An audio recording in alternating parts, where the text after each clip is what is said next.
Su seudónimo es un acrónimo, Yasamuart. Heme aquí con Yasamuart el día de hoy. Maestro, qué gusto saludarte. ¿Cómo te va? ¿Qué tal? Muy bien.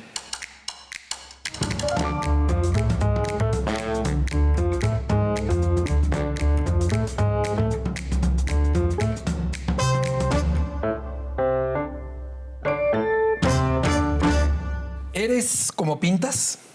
Pues más o menos creo, como en el toreo que se decía, se torea como se es, pues yo que también se pinta como se es. Y en muchas cosas de mi vida soy así muy emocional, desmadroso, pero al mismo tiempo constante y estudioso, disciplinado. Por un lado disciplinado, por otro lado soy incendiario y un poco también en ese sentido son enseñanzas familiares. Mi papá de repente era demasiado exacto y me desesperaba cuando tomaba las escuadras y hacía algún trabajo publicitario. Y yo decía, no podré yo hacer eso. Pero bueno, tener esa paciencia. De repente me he dado lecciones de paciencia, por ejemplo, en uno de mis más recientes trabajos divertidos, que fue hacer una maqueta de una plaza de toros, ¿no? Resulta que estábamos en la feria de Sevilla y ese día no encontramos ni camión, ni taxi, ni nada en que regresarnos al hotel. Y me fui caminando con mi hermano por una calle peatonal y de repente en un descanso, porque pues no sé qué distancia recorrimos, y en un descanso nos sentamos en una banca a beber algo y enfrente había una juguetería. Entonces llegué a la juguetería y había una placita de toros para niños, muy bonita, ¿no? Era de cartón, madera, no sé, algo así, y era un juguete caro, pero realmente yo dije, me enamoré y dije, no lo puedo comprar, mañana nos regresamos a Madrid. Y me quedé con esas ganas de ese juguete, porque además los juguetes desde niño casi nunca tuve los que yo quería, ¿no? Y mi juguete era pintar con mi papá, ¿no? Y ni siquiera el acceso a veces a los óleos, porque eran muy caros, las telas. Entonces era como cuando iban a algún amigo de mi papá que llevaba 2 telas, una para él y una para mi papá, y se ponían a pintar al óleo en Irapuato, años 50, pues no había ni tiendas de materiales, etcétera. Era raro y caro y yo pintaba con Vinci, con pinturas de agua. Entonces, en este caso, ese era mi regalo o mi infancia de pintor, ver cómo pintaba mi papá con sus amigos. Y siempre le costaba trabajo pintar con el óleo, pero para mí eso era como un día de fiesta que iban a hacer paella o algo así. Entonces nunca tuve el trenecito eléctrico, el fuerte, aquel que se armaba, ¿no? Entonces esos juguetes no los tuve. Y yo que también por eso ahora ando comprando juguetes, no solo para mis nietos, sino para mí, en fin, ¿no? Ese niño que es importante que siempre tratemos de ser y jugar. Y entonces, al ver este aparador, te digo, se me ocurrió hacer, como no la pude comprar, dije, bueno, en otro viaje que regrese, a ver si todavía está o si la encuentro. Entonces dije, la voy a hacer. Y ya con mis colaboradores nos pusimos a trabajar, pero sí fue trabajo como de un mes, no diario porque de repente hacía otras cosas, pero hice ese juguete donde me demostré que... Porque además cada una de las piezas está hecha por mí, me ayudaron a pintar y a hacer bases, cosas, ¿no? Pero, por ejemplo, con algunas herramientas de esas que hay ahora maravillosas, tallar el cedro y hacer unos monitos pequeños, que digo, bueno, es un acto de paciencia y de probarme a mí mismo que si te lo propones, lo logras, ¿no? Sí, claro. Pero por otro lado sí soy un desmadre y así pinto y así todo. ¿Qué es lo que más te apasiona en la vida? Pues primero que nada estar vivo, ¿no? Sobre todo a estas alturas de la travesía. Cada día aprecias más, valoras más el estar vivo, a veces te pones a echar la vista atrás nomás para acordarte de todas las barbaridades que has hecho y lo bueno, lo malo y todo, pero siempre es presente esa educación de mi casa, ¿no? Que siempre hubo bondad, siempre hubo creatividad y sobre todo el lema que debería ser como un lema del mundo, no chingar a nadie y llevar la fiesta en paz, hacer lo que te dé la gana sin joder a nadie. Y creo que eso siempre ha sido esencial en mi vida, ¿no? Siempre pensar en que aunque mientes madres, al final el resultado es positivo, ¿no? Sea trabajando, sea jugando fútbol, toreando o en cualquier actividad que hagas, ¿no? ¿Cómo describirías tu propuesta pictórica? Es un proceso que va desde el niño chiquito que hace la gracia, ¿no? Porque a los 5 años yo ya era pintor, ¿no?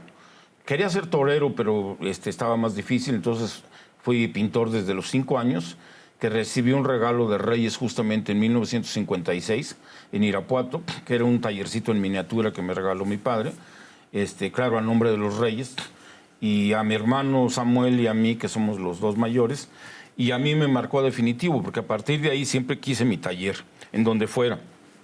Si nos cambiábamos de casa, pues era el cuarto de servicio, o un cuarto que sobraba cuando todavía no éramos 7 hermanos.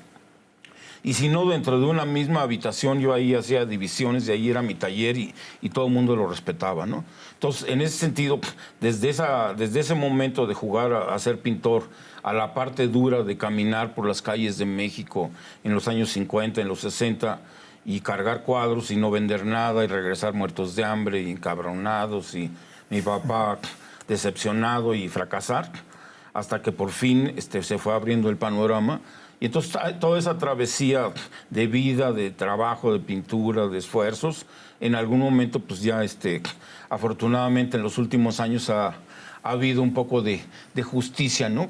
Y de recompensa al trabajo, a la chinga que no solo ha sido mía, sino de mi familia, de mi esposa, muy importante, porque ella me animó a que me la jugara con Yasamar y renunciara a pintar cosas que no me gustaban, pero que a veces habría que hacerlas porque si no, no comíamos, ¿no? Claro, en cada obra una explosión, una celebración del movimiento, pero ya no me dijiste, jazz, si es expresionismo figurativo o cómo se le puede calificar. Sí me habías preguntado.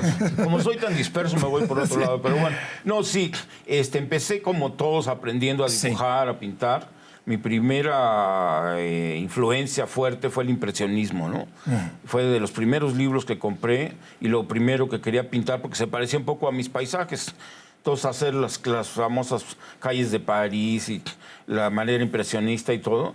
Y luego en mi etapa ya de pintor para comer, como me daba mucho coraje, yo que pintaba muy violento, encabronado los cuadros, que aunque fueran unas flores, unas frutas o una calle, unos barcos, estaban pintados con pasión y malestar, porque no era lo que yo quería hacer otra cosa, pero si la hacía, pues no vendíamos nada, ¿no? Entonces, en algunos lugares donde participaba vendiendo estos cuadros, pues sacaba yo para comer y además ya teníamos los 3 hijos y Nora daba clases de inglés y dábamos clases de varias cosas, hacía escenografías, en fin, muchas cosas para seguir capoteando la tempestad hasta llegar a Yasamar y a la estabilidad de poder vivir de eso. Nunca lo pensé, entonces en ese sentido evolucioné del impresionismo, las influencias de los pintores de Irapuato, de mi papá, luego el llegar a San Carlos y tener ahí a todos los maestros que tuvimos, sobre todo a Cebes Navarro, que eso ha sido una gran influencia. Y también la idolatría por Cuevas en los años 60, que todos queríamos hacer monstruitos como Cuevas, ¿no? Los desnudos de Corsas, en fin. Había muchas influencias, menos la cuestión de la geometría, que ahí decía, no, eso no va conmigo. Si acaso, geometría lírica más libre y todo, ¿no?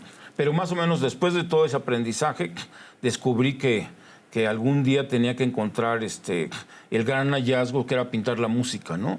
Y bueno, ahora ya he logrado fusionar eso de la música del jazz y la música del toreo, o como dijera Bergamín, la música callada del toreo, y entender todas esas filosofías y efectivamente el ritmo y la manera de pintar y de trabajar te provoca que haya esa comunicación si es que la logras con el espectador. Pero yo que desde niño siempre tuve ese mismo espíritu de divertirte, de jugar, y después ya si puedes vivir de eso y seguirte divirtiendo, pues mejor. Claro. ¿Cómo cambió tu vida cuando dejaste de pintar por encargo y empezaste a pintar lo que se te daba la gana? Pues cambió sobre todo en que me sentí más libre, me sentí más realizado.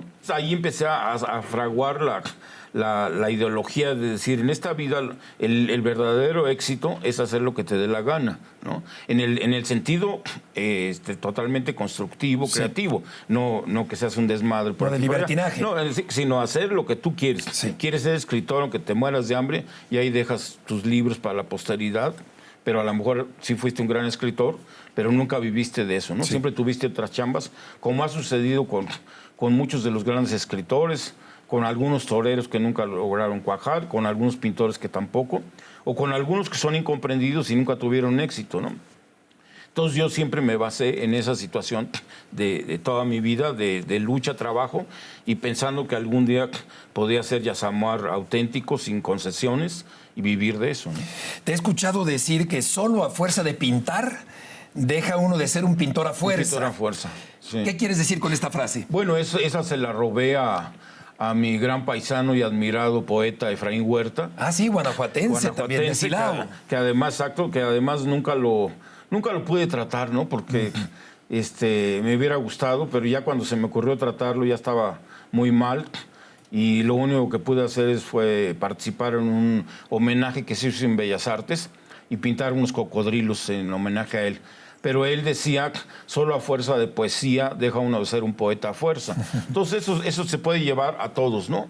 Todo el que quiera tomar ese camino, pues quiere decir que hay que trabajar mucho en lo que te gusta, y si tienes algún talento o capacidad, pues lo vas a lograr, claro, en lo que sea.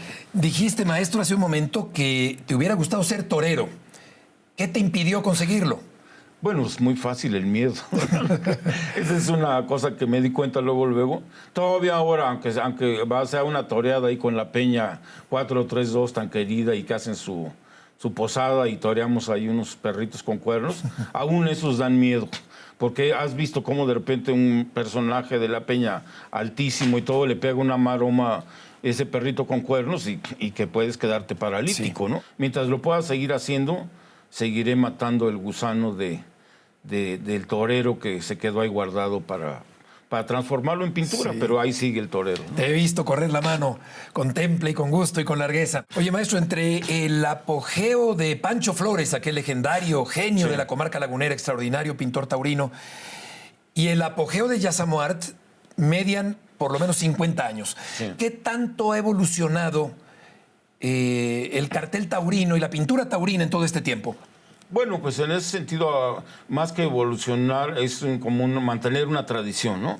Pero realmente yo creo que esos cartabones o esa escuela o ese clasicismo, esa tradición, se empezó a romper un poco en México con la pintura de Alberto Gironella, ¿no?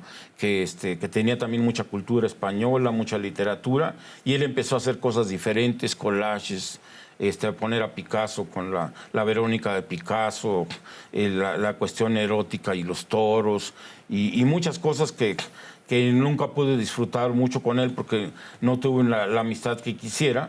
Ahora tengo más amistad con su hijo Emiliano, pero creo que él fue uno de los parteaguas dentro de la forma de pintar los toros en México, ¿no?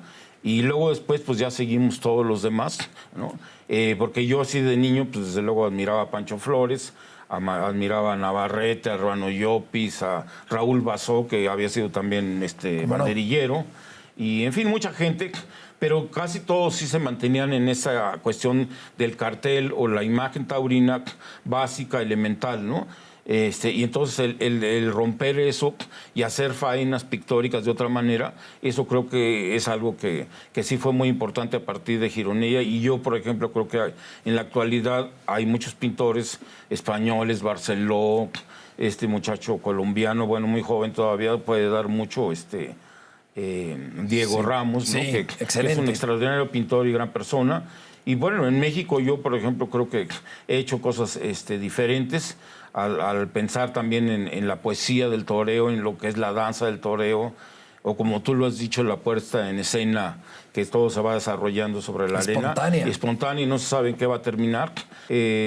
Bajo esa ideología, pues más o menos tratar de hacer faenas inventadas, soñadas, y sublimar o detener en el tiempo esa música callada del toreo que por ejemplo, la última vez que la sigo viendo esa faena de Morante, porque yo una vez les decía a los toreros mexicanos, cuando en Bellas Artes estábamos en la exposición aquella de pinturerías, donde habíamos participado muchos pintores, y Herrerías invitó a los toreros a Bellas Artes. Y yo le dije a Herrerías, diles a los toreros que se acerquen más al arte, porque así van a ser mejores toreros. Entonces Herrerías me dijo, pues díselos tú. Y entonces yo me acerqué con varios, pero sentí desilusión porque casi todos me ignoraron, ¿no? El único que me hizo caso fue el Gleason, porque tenía algo de locura y poesía. Sí. Pero yo les decía, miren, que esto, que lo otro, y decían, pues este güey está loco, y no me hicieron caso. Y sigo insistiendo ahora, ya que he tenido amistad y brindis de algunos toreros, les digo, ustedes lean, vayan a los museos y piensen que el toreo es arte, pero se tienen que nutrir también de las otras artes. Por supuesto. Saliéndonos un poco del tema taurino, maestro, te preguntaría si a tu vida hubiera que ponerle un color, ¿cuál escogerías? Desde luego podrían ser dos, el rojo de la pasión en todo y el azul de la noche y la farándula, ¿no? Yo creo que serían los dos colores que más me gustaría. Aunque cuando empecé a pintar, a veces el temor a ser folclórico te hacía pintar en grises y colores muy serios, ¿no? Para no destaparte y decir, este cuate es folclórico, ¿no? Entonces te cubrías con los grises o colores más serios, ¿no? Pero sí, yo que la vida es pasión y es rojo y es corazón, y en mi caso, pues como yo digo, es corazón de fresa o fresa corazón. ¿Cómo describirías la bohemia? La bohemia, pues es una atmósfera que a pesar de que ya no existe tanto, porque ya el prototipo de un pintor, de un artista, ya no es jodido ahí en la buhardilla, todo desmadroso y sin bañarse y abandonado a su suerte, pues ya ahora la buhardilla es un poco, sí podría ser como la bohemia podría ser una neobohemia, pero eso a mí me sigue encantando porque lo viví desde niño y te digo, tuve la gran ventaja de que mi padre me diera la licencia de estar con él y sus amigos pintores, poetas, borrachos y etcétera, hasta las 12 de la noche en esas reuniones donde se hablaba de todo, y yo ahí estaba tomándome mi refresquito y ya quería fumar, entonces fumaba cigarros de chocolate y ahí estaba con toda la bola de borrachos y mi papá no decía, no, es que no oiga estas groserías y que no sé qué. Yo escuchaba todo y aprendía de todos, bueno y malo, pero esa fue una gran formación y eso me sigue gustando. De repente en las reuniones de amigos siempre trato de decir, a ver, ¿por qué no vamos a leer un poco de poesía o esta música o que nos quede algo más al día siguiente que la cruda, ¿no? Es una cruda barata, pues sí, sin sabor. Exacto. Que te quede la cruda, pero también el conocimiento. Con algún sedimento, ese con sedimento enseñanza. Del poema que leyó fulano, claro, del libro que te recomiendo el otro, de la exposición, claro, de la anécdota genial sobre un torero, pintor, etcétera, ¿no? Una bohemia con sentido. Exacto, sí, que como yo digo, ahí se justifica la cruda. Una bohemia provechosa. Exactamente, al día siguiente te dolerá menos la cabeza. Exacto. Si la pasaste bien. Oye, maestro, ¿qué es lo que más trabajo te ha costado en la vida? Pues vivir de lo que me gusta hacer, ¿no? Me costó bastante trabajo porque no lo encontraba y siempre pensé que tenía que hacer chambas de toda índole. Luego ya me consolé un poco al darme cuenta que muchos otros pintores famosos en la historia habían hecho lo mismo que yo, ¿no? Por ejemplo, Mondrian. Mondrian, cuando vivía en Nueva York, era un pintor que hacía muebles, les pintaba florecitas a las señoras ricas para sacar dinero y poder pintar como le daba la gana. Otro gran artista, Francis Bacon, que era decorador de interiores. Eso, sin embargo, aprovechó mucho su talento de decorador de interiores, que le dio un gran equilibrio justamente con la dimensión, la atmósfera y todo. Y luego, sobre eso, puso sus personajes grotescos, fuertes, encabronados, denunciadores de la realidad que vivimos. Entonces era una combinación explosiva, maravillosa, porque lo reposado del color, un lila, un naranja con un verde complementario y una figura descarnada y fuerte, ¿no? Sí. Entonces todo eso, yo, por ejemplo, durante mucho tiempo que tuve que reprimirme, pero como digo yo que mis cuadros aún de paisajes y de toreros y todas las carpinterías y carnicerías de San Pedro y Tacubaya, por ahí estaban llenas de mis toreros pintados en cartón, que los vendía antes de entrar a la escuela para tener dinero para la torta y todas las golosinas que nos gustaban, ¿no? Entonces, pero eran a base de toreros, que eran para que se vendieran, no como yo los quería pintar o como los pinto ahora. Pero entonces esa evolución me llevó después de muchos años de sufrir esa pena de pintar como yo no quería, a poder vivir de pintar como si quiero. Te preguntaría cómo describirías tu vocabulario, o si te imaginas a Yasamuart sin palabrotas. Sí, pues no, me costaría trabajo, me sentiría demasiado frío, demasiado serio, porque sí soy bastante serio y hasta tímido. Alguien decía que el hecho de decir tanta pendejada era como un escudo para ponerle a las balas, ¿no? Sí. Sobre todo cuando estás en sociedad. Recuerdo la primera entrevista que me hicieron en mi vida, me la hizo Paco Malgesto, en el Canal 4, en blanco y negro, hace 800 años, y estaba nervioso Paco y decía, no se pongan nerviosos. Pero le decía yo, pues él se pone nervioso y lleva cuántos años haciendo televisión. Y en aquel entonces no había la tecnología de hoy.